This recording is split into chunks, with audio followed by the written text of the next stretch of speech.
The annual Whitmore family barbecue was in full swing on a sunny afternoon at my uncle's country club in Napa Valley, when my cousin Caroline's voice sliced through the hum of laughter and clinking wine glasses. "Oh wow, Ellie's here still pushing paper at some desk job, honey." I adjusted the sleeve of my understated cream dress. Valentino, though no one here would recognise that, and offered a faint smile. If only they knew that by Monday morning I'd be finalising the acquisition of both Caroline's overpriced wellness app and my other cousin Zach's struggling venture fund, still at Redmond Group. I murmured as I accepted a glass of Sauvignon Blanc, the same Redmond Group that I control under a network of holding companies to them. I'm just Ellie Whitmore, the underachieving 34-year-old cousin who never quite lived up to the family's impossible standards. But in the financial world, I'm known simply as EW Capital, a silent but dominant force behind some of the biggest private equity deals on the West Coast. Zach, wearing a flashy suit, 2 sizes too big, grinned as he sauntered over. "Elle, I could hook you up. We're always hiring entry-level admin staff, better than whatever 9-to-5 grind you're stuck in." I took a slow sip to hide my amusement. He had no idea I'd already bought Whitest Stone Ventures, his firm piece by piece through silent partners and trust-down shell entities. "That's really generous, Zach," I replied sweetly. 8 years ago, after Grandpa Whitmore died, everyone expected his estate to be divided cleanly among us grandkids. Instead, he made individual allocations.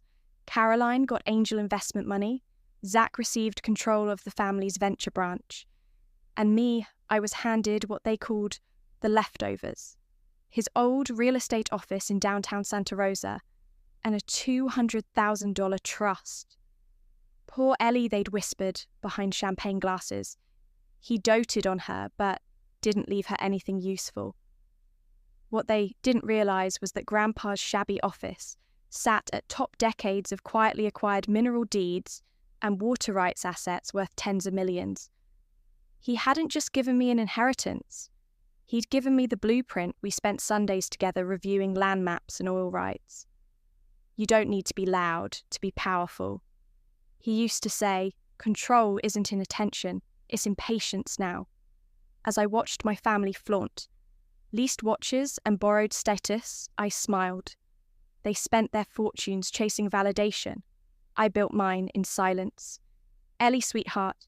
My aunt Beatrice swept in air, kissing both my cheeks with exaggerated warmth. "We missed you at the Napa Club mixer last weekend. Caroline was filling us in on her startup's big win." Caroline beamed, tucking a strand of perfectly styled hair behind her ear. "We just closed another funding round, $10 million. Zero this time?"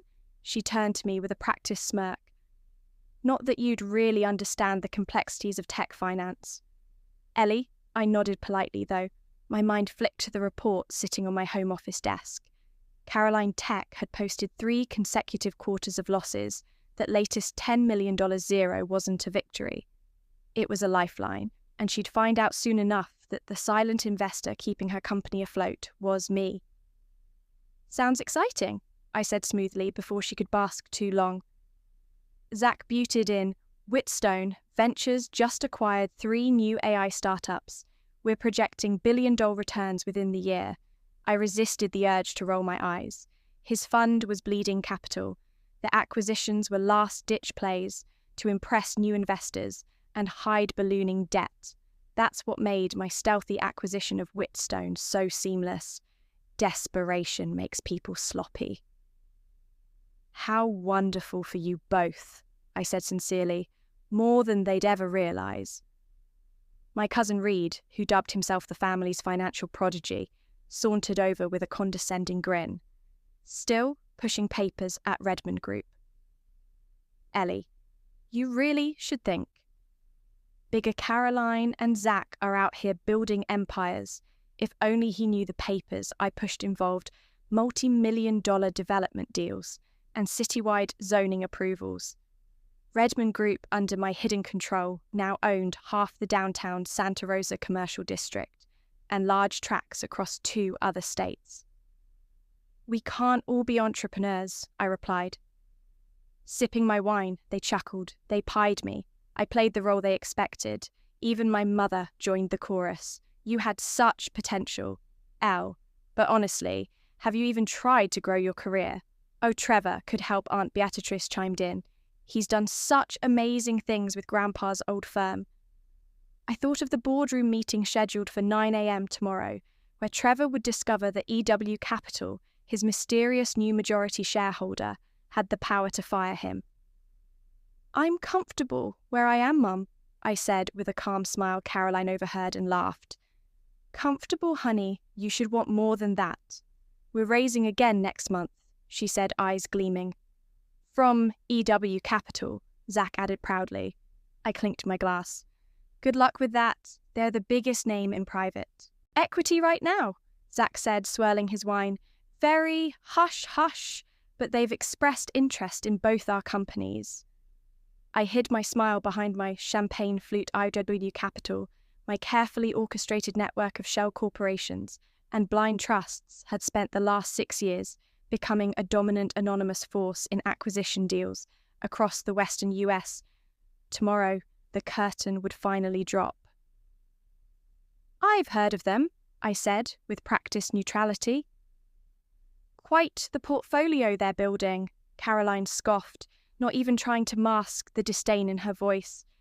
As if you'd understand what goes into that kind of deal, stick to your filing cabinets. Ellie, leave the real strategy to those of us who actually run companies, Zach added, his fork clinking against his half-finished steak. Before I could respond, Aunt Beatrice clapped her hands and called everyone to the dinner table. I ended up between Zach and Caroline, listening to them volley inflated business jargon as if they were on a CNBC segment. Whitest Stone Ventures is about to close the biggest deal in our history, Zach boasted. Once EW Capital signs on, we'll be scaling internationally. We're talking billions. Caroline rolled her eyes. Please, your dinosaur of a firm is one misstep from collapse. My wellness. AI platform is the future, and trust me, EW knows it. They're leaning toward me. If only they knew the truth that both of their companies already belong to me. Their please pitch decks and projections had all funneled into my strategy. Their destinies had already been decided over mahogany boardroom tables and NDA-laced email threads. Speaking of your future, my mother's voice floated from across the table. Ellie, have you thought about going back to school? Maybe get that MBA you always talked about. I pictured my corner office glass walls overlooking downtown, Santa Rosa marble floors, the discreet security detail outside my door, and the wall lined with framed contracts, each one a silent takedown. I'm fine where I am, Mum, I said gently. Zach snorted. That's the problem. No ambition. Grandpa would be crushed if he saw you now. I touched the gold key around my neck, the one to Grandpa's old office where it had all begun. I think Grandpa understood more than you ever did. The topic shifted to vacation homes and boat upgrades, but I caught the tension in Caroline and Zach's side. Glances tomorrow's meeting with EY Capital meant salvation or collapse. They had no idea that the secret investor was the same cousin they'd mocked for a decade as dessert was served. I excused myself. Big day tomorrow, I said. Don't overdo it, filing those reports, Caroline called after me, laughing in my car. A discreet, armoured Audi. I dialed my assistant. Is everything ready for tomorrow? Yes, Miss Whitmore. The boardroom is yours. The contracts are finalised and the board members have been briefed, my assistant confirmed over the speaker. Your cousins won't know what hit them. I drove back to my penthouse loft overlooking Santa Rosa, designed not with flashy displays like Caroline's pastel art gallery of a condo or Zach's velvet-curtained bachelor palace, but with quiet sophistication, natural woods, clean lines, and a sense of calm. Grandpa always valued in my office. I reviewed the paperwork one last time tomorrow. EW Capital would lift the veil, and my entire family would see the truth. Their invisible cousin hadn't just built a career. I'd built a legacy. I picked up a photo that had always stayed on my desk. Grandpa and me seated at his old downtown office, poring over a zoning map. His smile was proud, but subtle. He never bragged the best kind of success. He used to say is the kind they never see coming tomorrow. They'd understand exactly what he meant the next morning. I arrived at Redmond Group headquarters early, not in my usual neutral skirt and cardigan, but a tailored navy power suit worth more than Caroline's SUV. My assistant, Sophie, greeted me at the private elevator. "Both your cousins are already here," she said with a slight grin. "Caroline's on her third request for matcha and Zach's pacing, like he's in a hostage situation." "They feel it coming," I replied. "They just don't know what it is." The conference room perched on the top floor offered sweeping city views. Inside, Caroline and Zach sat at opposite ends of the long table, posturing behind confidence. They clearly didn't feel their attorneys looked tense. "What is she doing here?" Caroline asked sharply when I entered. "This is a private meeting with EW Capital." Zach chuckled, dismissive. "Ellie, we appreciate the moral support, but this is a bit over your head. Maybe grab us some coffee while the real decision-makers arrive." I set my briefcase on the table. "I think you'll find I'm right where I need to be." Sophie handed out folders to each person present. "Please review the contents," I said. Keeping my voice calm, you'll find full documentation of EW Capital's ownership of both Whitest Stone Ventures and Caroline Tech, as well as proposed terms for the merger. Zach froze mid-page, Caroline's lips parted, trembling. This has to be a mistake," she whispered. "You, Capital is you," she gasped. I smiled, taking my seat at the head of the table. "Ellie Whitmore, founder and CEO of EW Capital Majority, shareholder of Redmond Group, and as of this morning, the owner of both your companies." Zach's jaw tightened. "No, you're a secretary." "No," I corrected. "I let you think I was just like... I let you believe Grandpa's old office building was worthless," I said calmly, placing my phone face down on the table, "just like I let you both believe your companies were still under your control. But my tech platform..." Caroline stammered, her voice cracking. "It's been losing money for 3 quarters straight." I nodded exactly, and the only reason you secured that last round of funding was because I arranged it through one of my subsidiary investment arms. Zach was frantically flipping through the packet, his face paling wit. "Stone Ventures, my father's company," he began, "has been mine for months," I said almost gently. "Those high-risk investments you've been using to plug the holes. I've been buying the debt quietly, strategic." The doors burst open. My mother, Aunt Beatrice, and a few other family members entered, clearly summoned by panicked texts from Zach and Caroline. "What's going on?" my mother demanded. "Why are they saying something about Ellie and some capital firm?" "Perfect timing," I said, rising from my seat. "Sophie, would you please bring up the presentation?" The wall screen came to life, displaying a sleek diagram layer upon layer of holding companies, trusts, and equity groups. Lines connected logos and names to a single hub in the center, EW Capital. "This," I told the room, "is the real me over the past 8 years, while you all whispered about my wasted potential. I was building this over 500 million 0 cents in assets spanning real estate technology and private equity." I let the silence stretch that includes Redmond Group, Whitestone Ventures, Caroline Tech, and more than 30 other firms you've never even heard of. My mother stared speechless. "How, remember, Grandpa's worthless office?" "Downtown," I asked. "It came with property rights, water claims, and mineral deeds, millions in hidden value. He didn't leave me scraps, he left me the foundation." Caroline's face twisted in anger. "You deceived us, just like you pretended your company wasn't bleeding out," I shot back. "You wore your debt like designer labels. And Zach, you called yourself a mogul, but you were clinging to borrowed time. We were building something." Zach argued. "No, you were playing business," I replied. "Image over substance." I turned to the legal team. "Shall we move to the merger terms? Both companies will be restructured under the EW Capital umbrella. Leadership will be re-evaluated." "You can't do this," Caroline whispered. "I already did." My mother stepped forward, eyes misted. Why didn't you tell us? Would you have listened? I said, unlocking my briefcase, or would you have tried to claim it just like you did with everything else I ever valued? I pulled out an old photograph. Grandpa seated in his worn leather chair, pointing at a map of Santa Rosa. Me beside him, wide-eyed, taking in every word about mineral rights, zoning leverage, and the power of patience. He knew exactly what he was doing.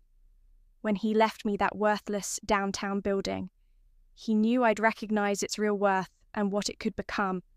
The next few hours passed in a whirlwind, signatures, restructurings, deal memos, flying between teams. In the end, both Caroline and Zach had no choice but to admit it. W Capital offered the stability and leadership their companies desperately needed. Their egos were bruised. Sure, but they still had roles for now. Zach was reduced to investment advisor. Caroline, no longer CEO, was kept on as a consultant with guardrails as the lawyers trickled out. My mother lingered behind.